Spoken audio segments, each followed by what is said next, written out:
Hi, I'm Greg LeBlanc. I'm here at Berkeley with John Conley, who's a professor of economics at Vanderbilt, and also the co-founder and chief economist at Geek.io. So look, blockchain sounds pretty complicated. I mean, a lot of people are on TV talking about blockchain, and you hear about cryptography and hashing and Merkle this and Merkle that, and Byzantine fault tolerance, and I think people are confused. How do you really simplify this? What are the key essential things that everybody needs to know? So like most things, there are lots and lots of details that make things incredibly complicated. But also like most things, there are a couple of very fundamental principles that are driving the entire apparatus. In the case of blockchain, cloud computing, really almost everything that relates to information today, there are just two fundamental things you have to understand, and everything else pretty much is an extension of these basic notions.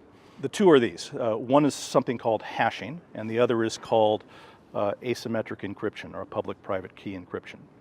What hashing is sometimes called taking a fingerprint of a file. And the idea is that you could have any digital object you like. Could be a movie, could be a video, could be an MP3, could be just a text file, anything you like. You run it through this publicly known, well understood mathematical function, and it takes any object of any length and reduces it to 256 bits. 256 bits. And the key is that it does it in a way that is pseudo uniform distribution. So that means if I have a 10 million bit file and I alter a single bit, just one bit, I can't predict what the hash will be. It will change in a totally random way, not actually, but essentially a totally random way. So looking at the hash, I know nothing really about the original file. You can't reverse it. I can't reverse it, and I can't even think about things that are close. Most things, if I change a little bit, this is going to change a little bit. Let's just take that as given, and I'll tell you why you care about that. So number one, you get an unambiguous fingerprint of a file, which means that one file will always give you the same fingerprint. That's technology one. Technology two is called asymmetric encryption. This is the basis of SSL certificates, public-private key encryption, digital signatures, things like that. And the details don't really matter. The functional aspect of it is this, that through some mathematical encryption technology, you can generate two mathematically entangled numbers. And the thing about these entangled numbers is that if I use this as an algorithm, as a basis of an algorithm, to encrypt one digital object, I can use this one as the way to decrypt it. In fact, this is the only one that will decrypt it. Now that's good, but the really cooler thing is that it's inversible. If I encrypt with this key, I can decrypt with that key. So I have a public key that decrypts things that are encrypted with a private key, and a private key which decrypts things which are encrypted with a public key. So these are asymmetric encryption. Symmetric encryption is where I've got one key. One key encrypts and decrypts. Symmetric encryption is not good enough because unless you and I have the same key, we can't communicate secretly. So I've got to come to you and said, this is my key, and then we can communicate.